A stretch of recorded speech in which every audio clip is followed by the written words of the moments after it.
Quand on parle de lieux mystérieux de notre planète, rien n'est plus connu que le triangle des Bermudes, également connu sous le nom de triangle du diable. Des bateaux et des avions s'aventurent dans la zone pour ne plus jamais être revus. Il est difficile de compter tous les accidents survenus là-bas car ils sont nombreux. Selon certains rapports, plus de 300 bateaux ont disparu dans cet endroit maudit. Par exemple, un bateau à vapeur appelé Marie Céleste a coulé non loin des côtes des Bermudes dans des circonstances inexplicables. Et ce n'est pas le seul. Les experts affirment que les naufrages entourent complètement les Bermudes, mais ce n'est qu'en 1964 qu'un journaliste nommé Vincent Gadier a inventé le terme triangle des Bermudes. Selon lui, il s'agit de la zone comprise entre les Bermudes, la Floride et Porto Rico.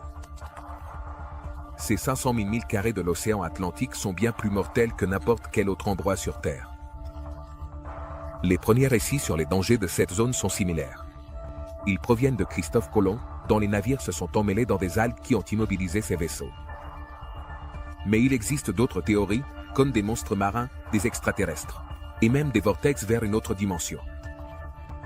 Les experts affirment que le courant du Gulf Stream dans le triangle peut provoquer des changements météorologiques violents.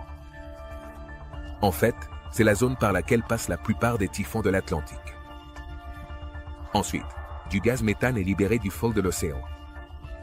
Et les perturbations des lignes de flux géomagnétiques rendent les boussoles folles. Mais ce ne sont pas seulement les bateaux qui se perdent, les avions aussi. Peut-être que nous n'arriverons jamais au fond du mystère qu'est le triangle des Bermudes.